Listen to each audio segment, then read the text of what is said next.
Welcome back to my channel. Today I'm going to walk you through the steps on how you can make this beautiful French omelet.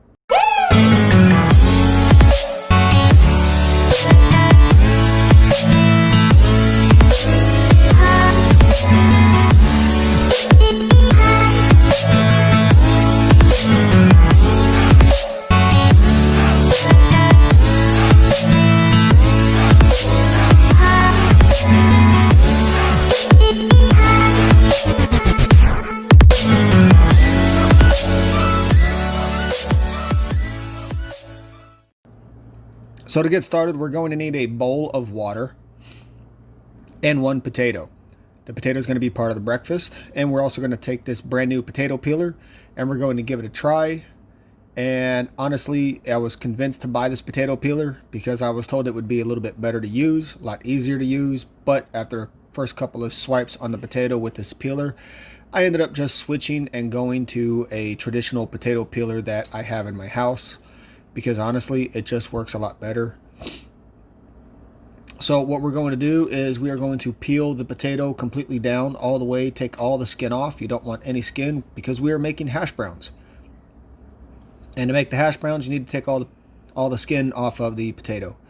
So once we have all of the skin off of the potato, like so, we're going to take a box cutter or box shredder like such, and we're going to grade the potato into the box grater. And this is how we're going to get a shredded potato so that we can make our hash browns. Now the potato is going to be wet. It's going to be a little bit slippery, so you want to be careful, especially as you run it down against the grade on the box. And so what you're going to end up with is a shredded potato, and I'll show you what that looks like here. So you take your shredded potato and we're going to dunk it into the water. And the reason for this is because we want to get a lot of the starch out of the potato, and it also helps to prevent the potato from browning. So now that we have our potato in a bowl and we have it soaking in some ice cold water, we're going to let it sit there for a little bit to basically draw out all the starch and to prevent browning of the potato, because we don't want the potato to brown. Next, we're going to take some butter. This is unsalted butter. I have 4 tablespoons here, and we are going to be using all 4 tablespoons in this recipe. So pay very close attention. So this butter bar is marked as most butter is that you get at the store. So we're going to take a knife and we're just going to separate each tablespoon of butter. Don't worry if you don't cut all the way through all the paper. That's perfectly fine. We can peel the paper off later, and we're going to stack it and put it off to the side. Now, a traditional omelet uses 2 eggs. For this omelet, we are going to be using a 3rd egg. So all we're going to do really is take a bowl. We're going to crack the eggs, and we're going to place the eggs into the bowl. Over the many years of cracking eggs, I've gotten pretty good at the one-handed crack.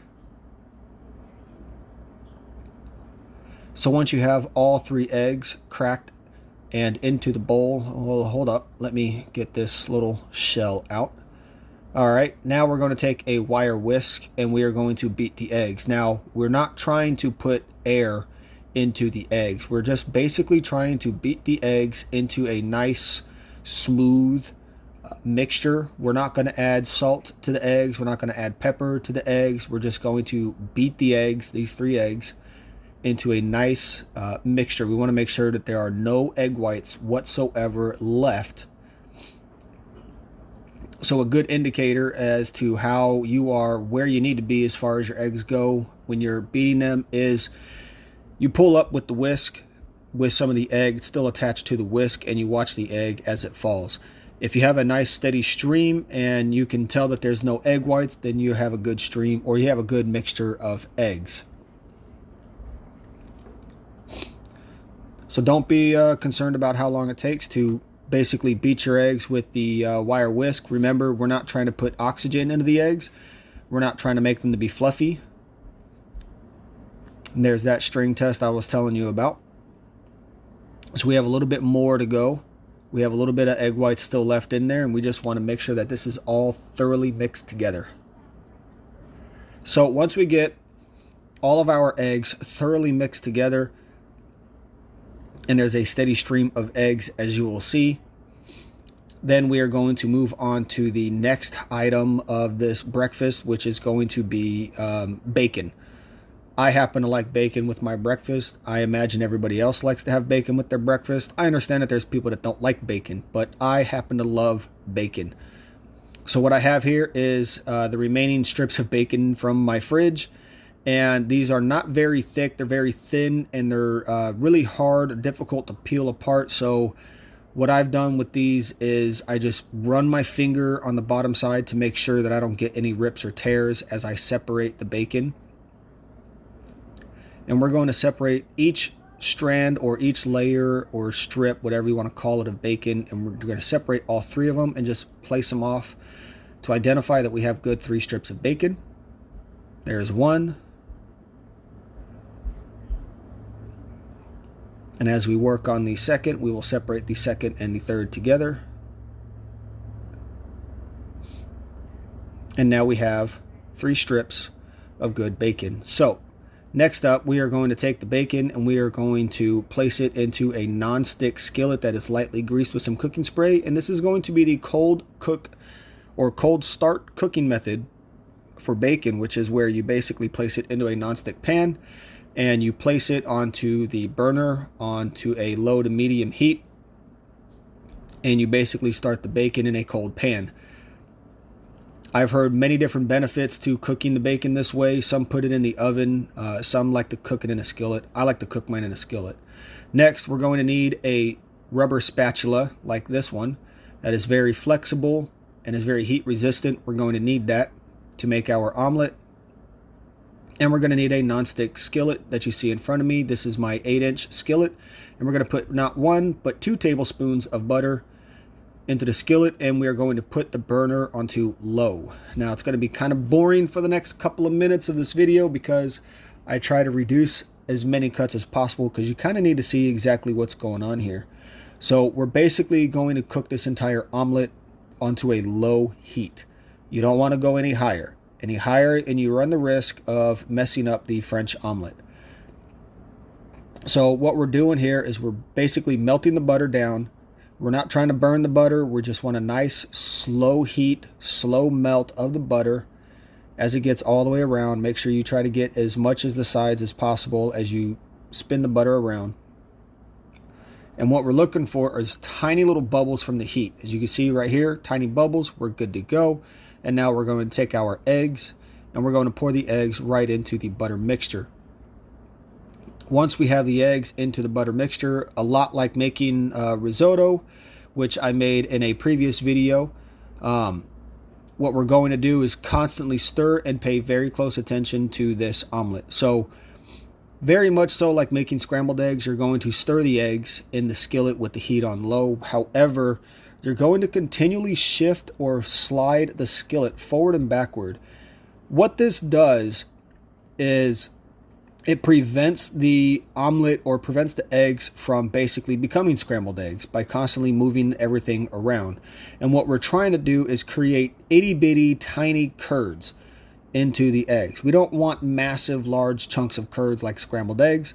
We just want tiny curds to form, and in order to do that properly and effectively, we have to move both the skillet and our hand as we stir and mix up the eggs. Now, every now and then, you're going to have to stop and pull the eggs away from the side wall of your skillet, and that's perfectly fine. Now, if at any time you need to stop doing this and focus on, say, your bacon or focus on anything else, the one thing that you can do is take the skillet with the eggs and just take it completely off of the heat. Okay, and what that does is it slows down the cooking process. The skillet retains some heat, but as it's off of the heat kind of dissipates and you basically slow down the cooking process.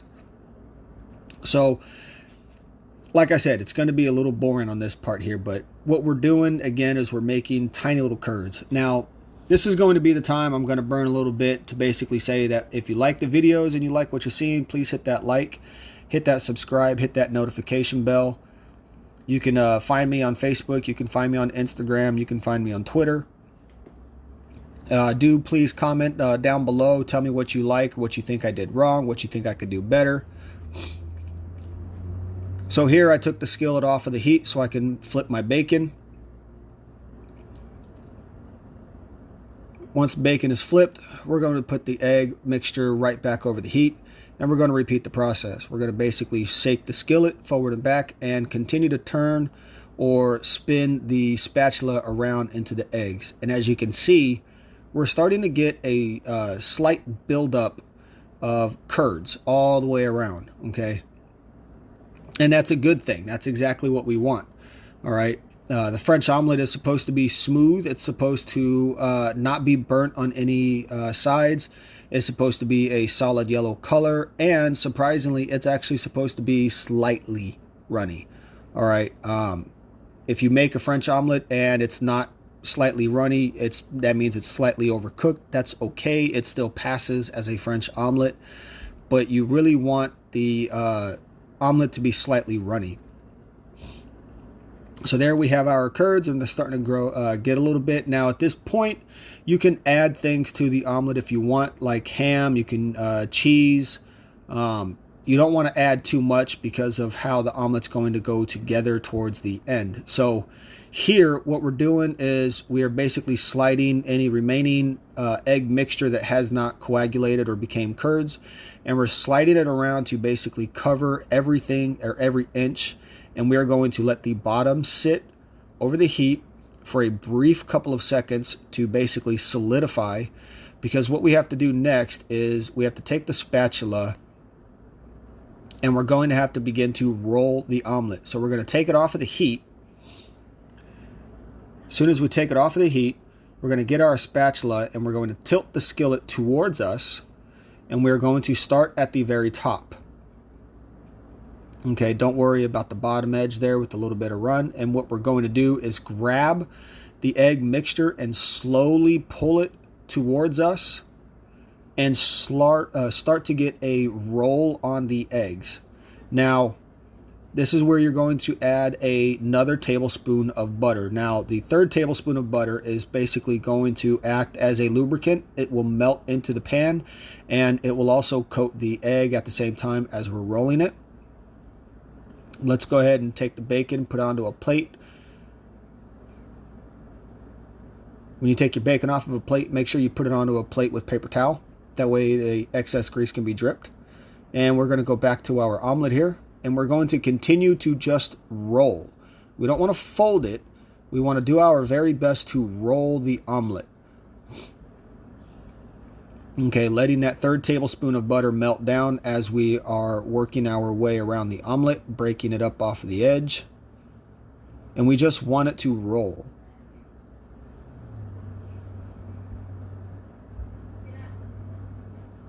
Keep in mind, this is my first time making this French omelet. I'm usually making diner-style omelets or Western-style omelets in my house. So this was something completely different for me to make.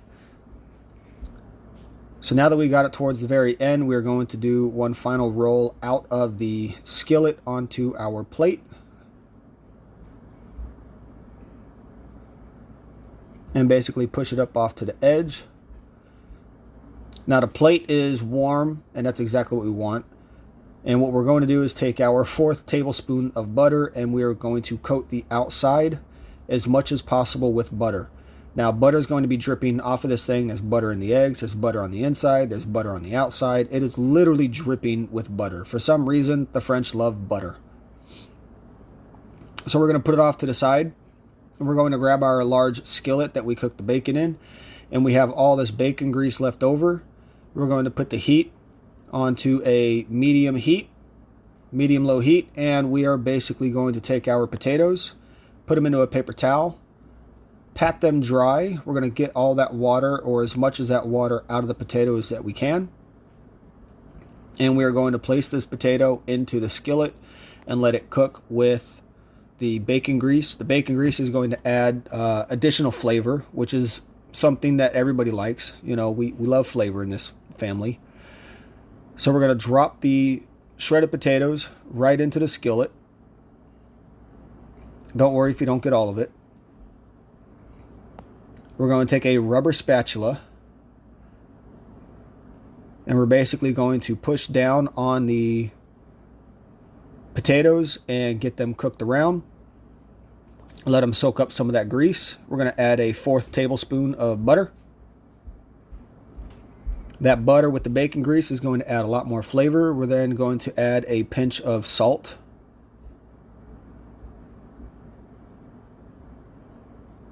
And then we're going to follow that up with some freshly ground black pepper.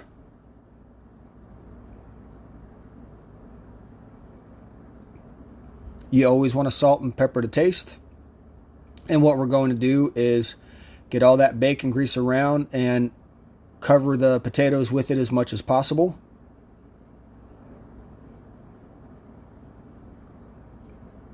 As this cooks down, the bacon grease and the butter will be soaked up into the potatoes. If you need to, you can always drain a little bit of excess bacon grease that's left over in the pan if you feel that it's just too much bacon grease.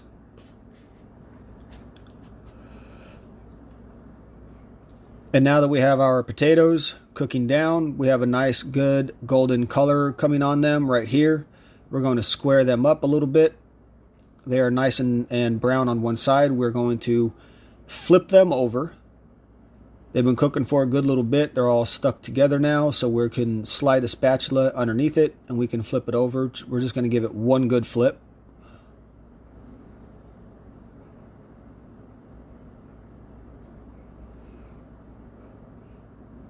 So let's go ahead and flip this over.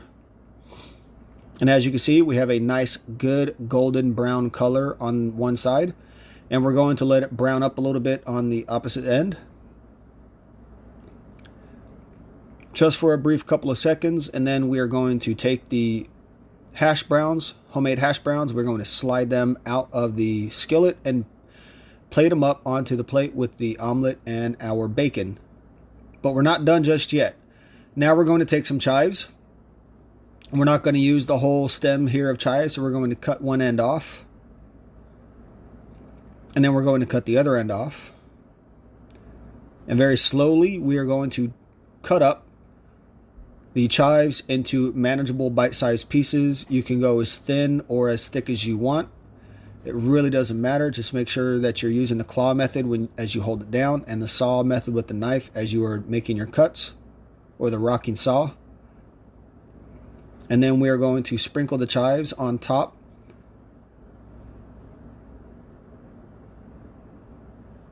The chives add nice flavor and beautiful color to the omelet itself. And there we have it. There we have our French omelet. Like I said before, the French omelet is not supposed to be brown at all on any of the sides. It's supposed to be smooth yellow all the way around, just like this. You can see there's a lot of butter pooled up on the bottom, and that's perfectly fine. This thing is supposed to be smothered in butter.